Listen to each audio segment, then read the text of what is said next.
Bu diyarın hər qarışı nemətlə, hər nəfəsi şükürlə yoğrulmuşdu və burada yaşayanlar təbiətin bu səxavətini qoruyub yaşatmaqla fəxr eləyirlər.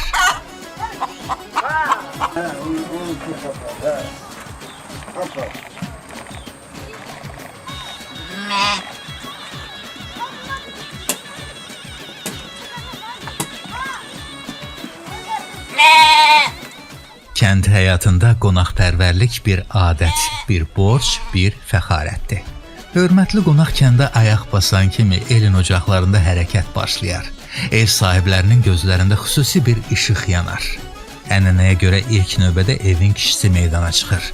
O, gərgin komandan sifətində olmasa da, üzərində böyük məsuliyyət daşıyır. Qonaq gəlib cümləsi onun qulağına çatan kimi belini möhkəm bağlayır, qollarını çirməliyir və bir mərdliklə "Hə, iş başladı" deyib həyətə düşür. Öncə heyvan seçilir. Kişi ovu kimi heyvanı ayırır. Sanki bu bir məişət işi yox, qədim dövrlərdən qalmış igidlik mərasimidir. Heyvan kəsilir, ətləri ustalıqla yerbəyər edilir. Hərə bir söz deyir.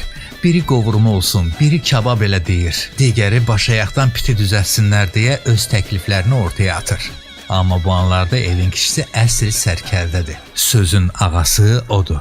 Qonağın şanı üçün ən yaxşısı seçilir.